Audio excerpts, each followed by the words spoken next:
Lo definiría como un programa en el que se busca profundizar el estudio de la Biblia para poder enseñarle a la gente de la manera más precisa lo que la Biblia transmite para nosotros. A pesar de que fue escrito hace muchos años la Biblia, tanto el Antiguo como el Nuevo Testamento, se requiere de una buena interpretación para poder entender bien el mensaje de Dios para nosotros ahora. Entonces, Letras Bíblicas busca eso, busca hacer una correcta interpretación de la Biblia, y para ello se requiere también conocer un poco las lenguas en las que fueron escritas tanto el Antiguo como el Nuevo Testamento, que fue en hebreo en el Antiguo Testamento y un poco de arameo, y el griego en el Nuevo Testamento.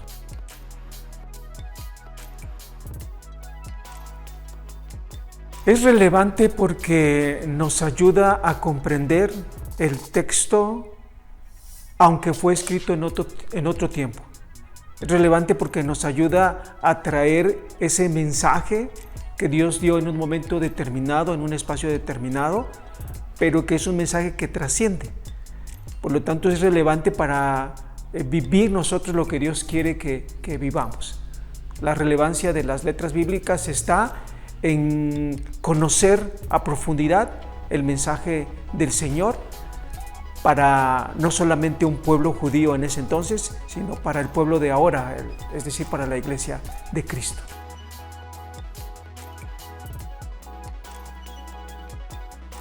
Bueno, la intención de Letras Bíblicas es utilizar una metodología donde se estudia la gramática, se estudia el contexto cultural, el contexto histórico, para de alguna manera contextualizar eso.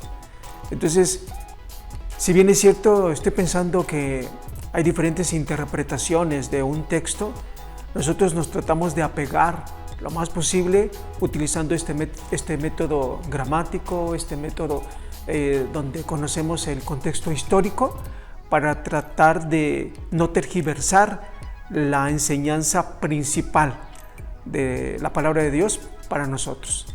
Entonces, lo que hacemos a la hora de hacer hermenéutica, a la hora de interpretar, es entender bien todas las cuestiones gramaticales, y por eso la importancia de estudiar en las lenguas originales la Biblia, amén de que hay una cantidad de herramientas que nos ayudan para comprender mucho mejor el texto. Esto nos va a permitir entonces tener una buena interpretación y no tergiversar la palabra del Señor, que muchas veces cuando no se hace una buena hermenéutica pasa o sucede eso.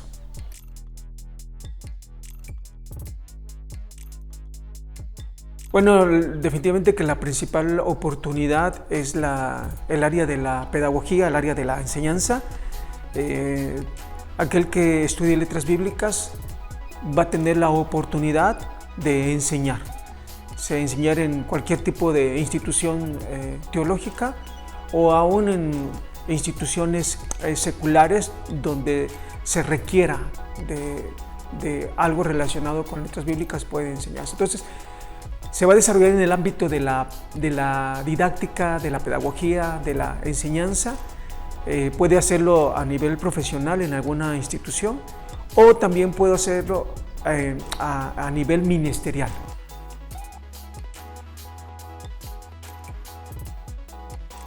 Los aspectos más destacados del programa de Letras Bíblicas es el hecho de tratar de hacer una buena exégesis, el hecho de que a los alumnos tengan buenas herramientas para poder hacer una buena interpretación de la Biblia, tanto del Antiguo como del Nuevo Testamento.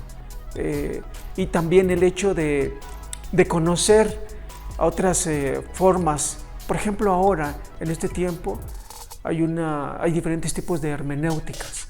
Entonces, hay hermenéuticas que llevan a una interpretación que tiene que ver mucho con la subjetividad, o que tiene que ver mucho con la cosmovisión de quien está interpretando.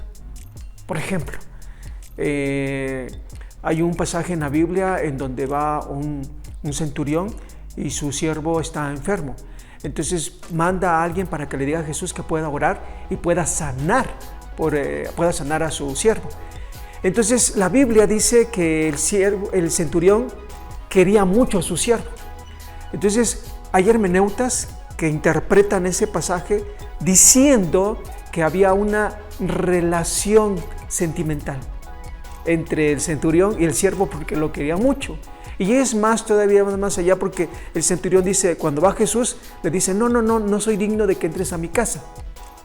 Di desde aquí las palabras porque tú tienes autoridad y puedes sanar a mi siervo. Y muchos entonces llegan a la interpretación de que lo que hizo Jesús, lo que hizo este hombre ahí es que él como no se consideraba digno, pero Jesús no lo rechazó, al contrario lo aceptó. Obviamente es una interpretación en donde se trata de apoyar esa cosmovisión muy popular ahora de las relaciones entre personas del mismo sexo. Pero la Biblia no está enseñando eso. Entonces por eso sí es importante estudiar bien la Biblia, tener buenas herramientas para hacer una buena exégesis, una buena interpretación.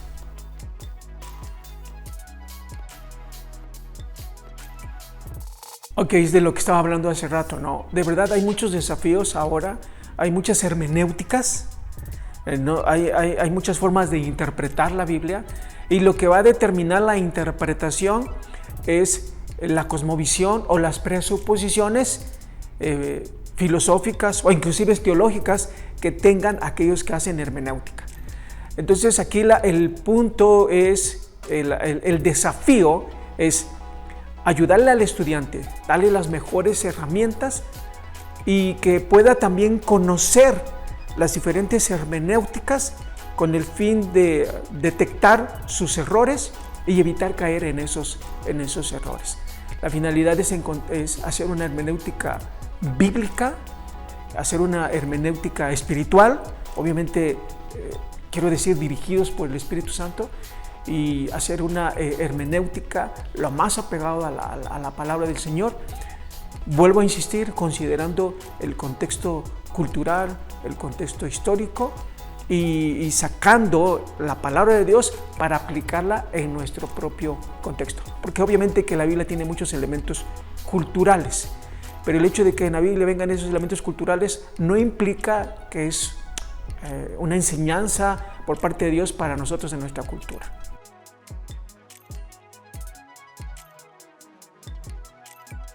Bueno, actualmente imparto varias materias en el seminario. Una de ellas es, por ejemplo, hermenéutica y posmodernidad.